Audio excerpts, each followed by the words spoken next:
किसी भी क्रिकेटर के लिए आसान नहीं होता इस खेल को अलविदा कह देना। विजय मर्चेंट ने कहा था उस वक्त रिटायर हो जब लोग आपसे पूछे क्यों, ये ना पूछे कब। आज जीत मिली और जीतते ही विराट कोहली ने कहा कि T20 अलविदा। थोड़ी देर बाद रोहित शर्मा आए प्रेस कॉन्फ्रेंस में और उन्होंने बड़े कैजुअल तरीके से कहा T20 अलविदा। जब इन दोनों दिग्गजों ने अलविदा कह दिया तो आज सुबह रविंद्र जडेजा, जो इन दोनों के साथ एक दिग्गज खिलाड़ी रहे हैं, तजुर्बेकार खिलाड़ी रहे हैं, उन्होंने भी कहा क्रिकेट T20 अलविदा। यानी कि इन तीनों ने इस युग में भारत की क्रिकेट में बहुत कंट्रीब्यूट किया है और कहीं ना कहीं अब उन्होंने बेटन युवा खिलाड़ियों के हाथ में दे दिया है। और इस लिहाज से आज भारत ने शायद वो जिंक्स तोड़ा। शायद एक वर्ल्ड कप की ट्रॉफी भारत को चाहिए थी जिसे आने में अरसा लगा, लेकिन ये एक आगाज है। आने वाली पीढ़ी भारत को और भी वर्ल्ड कप जरूर दिलवाएगी। This is the best way to go out, isn't it? You want to go out with people gasping for more. And I think the timing of saying his T20 international career has come to an end. Oh, congrats to India. It was a good game. Hard luck to South Africa, but India came out on top. Virat Kohli always come to crunch, okay? And he makes that punch. Man of the match लेते हुए विराट ने कहा, ये मेरा आखिरी T20 match था। ये हमारा सपना था। हम ICC टूर्नामेंट जीतना चाहते थे। हम कप उठाना चाहते थे। मैंने हालात का सम्मान किया, फोकस रखा और अपनी टीम के हिसाब से खेला। सच कहूँ तो मुझे यकीन नहीं हो रहा कि ये कैसे हो गया। जितना खराब टूर्नामेंट मेरा जा रहा था, मैं फाइनल में परफॉर्म कर खुश हूँ। अगर हम फाइनल हार जाते तब भी मैं संन्यास ले लेता। अब नई जनरेशन जिम्मेदारी संभाले। वर्ल्ड कप 2 साल बाद होगा। भारत में बहुत से टैलेंटेड खिलाड़ी हैं। ये T20 फॉर्मेट में टीम को आगे ले जाएंगे। मुझे यकीन है कि वे भारत का झंडा इसी तरह लहराएंगे। विराट ने दक्षिण अफ्रीका के खिलाफ फाइनल में 76 रन बनाए। इसी के साथ T20 वर्ल्ड कप करियर उन्होंने सबसे ज्यादा 35 मैचों में 1292 रन बनाकर खत्म किया, जिसमें विराट के 15 अर्धशतक 129 के स्ट्राइक रेट से शामिल हैं। 300 से ज्यादा रन बनाने वाले खिलाड़ियों में उनका करीब 59 का औसत बेस्ट है। मैं अप्रिशिएट करूंगा और बैक करूंगा उनके डिसीजन को। दोनों ही महान खिलाड़ी उस स्टेज पे छोड़ के जा रहे हैं। आप एक सोचिए, एक वर्ल्ड कप विनिंग कैप्टन जिसने वर्ल्ड कप जिताया वो देश को, और वो अनाउंस कर दे कि मैं छोड़ रहा हूं, तो एक बहुत बड़ा एग्जांपल रोहित शर्मा ने सेट किया है। वहीं विराट कोहली उस वर्ल्ड कप के फाइनल के मैन ऑफ द मैच, जो कि बेस्ट परफॉर्मेंस होती है किसी भी खिलाड़ी के लिए, वहां से वो उन्होंने रिटायरमेंट अनाउंस किया। तो दोनों महान खिलाड़ी जा रहे हैं और बहुत आसान नहीं होगा नेक्स्ट जनरेशन के लिए इतने इस गैप को फिल करना। विराट वैसे तो रन मशीन है, लेकिन ICC टूर्नामेंट आते ही उनका बल्ला दोगुनी गति से रन बनाने लग जाता है। T20 वर्ल्ड कप तो उनके लिए कुछ ज्यादा ही स्पेशल है। उन्होंने 2012 में इस फॉर्मेट का पहला वर्ल्ड कप खेला और 2 अर्धशतक लगाए। फिर अगले ही वर्ल्ड कप में 4 अर्धशतक के सहारे 319 रन बना दिए। टीम तब खिताब भले ही न जीत सकी हो, लेकिन Virat player of the tournament बनकर सांत्वना पुरस्कार जरूर ले आए। 2014 में विराट के बनाए 319 रन किसी एक वर्ल्ड कप में एक खिलाड़ी के सबसे ज्यादा रन है। ये रिकॉर्ड आज भी कायम है। विराट यहीं नहीं रुके। उन्होंने 2016 में 3 अर्धशतक लगाकर 273 रन बनाए। खराब किस्मत से भारत इस बार भी खिताब नहीं जीत सका, लेकिन विराट फिर प्लेयर ऑफ द टूर्नामेंट बने। 2021 में विराट अपनी ही कप्तानी में फ्लॉप रहे।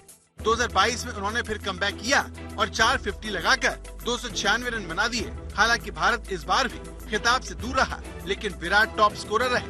2024 में आखिरी टूर्नामेंट की शुरुआत 7 पारियों में विराट 75 रन ही बना सके, लेकिन फाइनल में उन्होंने 76 रन बना दिए और जीत के हीरो बनकर इतिहास में दर्ज हो गए। विराट कोहली ने भारत के लिए 125 T20 मैच खेले। इसमें उन्होंने 48.69 की औसत और 137.04 के स्ट्राइक रेट से 4188 रन बनाए। वो T20 इंटरनेशनल के दूसरे टॉप रन स्कोरर हैं। इसमें उन्होंने 38, 50 और अफगानिस्तान के खिलाफ एक सेंचुरी भी लगाई। यही वजह है कि विराट की कमी देश और टीम को बहुत खलेगी। आई थिंक बहुत डिफिकल्ट होता है ऐसे मोमेंट पे कोई भी मतलब गेम को छोड़ना बहुत डिफिकल्ट होता है, बट बहुत बड़ी बात है। बट अच्छा है कि एक हाई पे उन्होंने अपना ये फॉर्मेट ये बोला है कि मैं नहीं खेलूंगा। बट हालांकि हम जब वो लोग डगआउट में बैठे थे, ड्रेसिंग रूम में थे, तो हम लोग यही बोल रहे थे कि कोई नहीं, अभी 1.5 साल है, उसके बाद 2 साल के बाद इंडिया में ही है वर्ल्ड कप। तो सब अगल बगल खड़े रह के ये बोल रहे थे कि अरे ये सब बातें मत करो, अभी छोड़ो, अगले साल देखेंगे। बट लेकिन दोनों ने शायद मन बना लिया था और पहले से ही बनाया हुआ था और I think no better moment. 2007 world T20 में भारत जीता था तो उसी वक्त शाहरुख खान की फिल्म आई थी चक दे इंडिया। अच्छा, अब चक दे इंडिया का गाना भी तब बजा जब धोनी के हाथ में वर्ल्ड कप था। चक दे इंडिया कहानी थी उस कोच जो खिलाड़ी के तौर पर फेल हुआ एक बड़े दिन, लेकिन उसने कोच के तौर पर अपनी टीम को वो चैंपियनशिप दिलाई। राहुल द्रविड़ भी तो चक दे इंडिया ही थे। राहुल द्रविड़ की कप्तानी में भारत की टीम इसी वेस्ट इंडीज में आई 2007 का वर्ल्ड कप खेलने। भारत पहले दौर में हार गया। राहुल द्रविड़ पर बड़े सवाल हुए और राहुल द्रविड़ को उन सवालों का जवाब बतौर कोच देना था। आज राहुल द्रविड़ के पास भी एक वर्ल्ड कप ट्रॉफी है, एक कप्तान नहीं, एक खिलाड़ी नहीं, एक कोच के तौर पर। और कहीं ना कहीं ये मानना होगा कि अर्जुन सब ये कह रहे हैं कि द्रोणाचार्य ऐसा हो तो भाई जीतेंगे जरूर। शायद 19 नवंबर की वो टीस राहुल द्रविड़ के दिल में थी। जब बोर्ड ने उनको कहा कि राहुल क्या आप थोड़े दिन और कंटिन्यू करेंगे, उन्होंने कहा एक बार लास्ट हो रहा, द लास्ट डांस मैं वर्ल्ड T20 को दे सकता हूं। और आज देखिए राहुल द्रविड़ भी उतने ही खुश हैं जितना हर भारतीय। You know, as a player, I was not lucky enough to win a trophy, but I tried my best. I gave my best whenever I played. It wasn't to be. That happened. It's part of sport. There were a lot of other players I know who have not been able to win a trophy. I was lucky to be given the opportunity to coach a team, and I was lucky that this bunch of boys made it possible for me to be able to win this trophy. लेकिन राहुल द्रविड़ को इस कीर्तिमान के लिए लंबा इंतजार करना पड़ा। साल 2016 में अंडर 19 क्रिकेट टीम के कोच बने, लेकिन भारतीय टीम वेस्ट इंडीज से फाइनल में हारी। वो साल 2021 में भारतीय क्रिकेट टीम के हेड कोच बने, लेकिन अगले साल ICC T20 वर्ल्ड कप के सेमीफाइनल में भारत इंग्लैंड से बुरी तरह हार गया।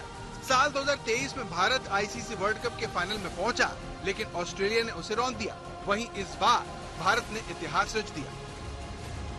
जब सबको लगा कि अब द्रविड़ का कार्यकाल समाप्त हो जाएगा और द्रविड़ का वर्ल्ड कप का सपना ही रह जाएगा, उस समय द्रविड़ ने अपना कार्यकाल 6 महीने और बढ़वाया और एक आखिरी मौका मांगा, जहां अपनी जिंदगी में आखिरी बार वो वर्ल्ड कप जीत की चाहत लेकर उतरने वाले थे। इस बार उनका साथ टीम ने दिया तो इस बार किस्मत उन पर मेहरबान हो गई। विक्रांत गुप्ता, बारबाडोस, आज तक।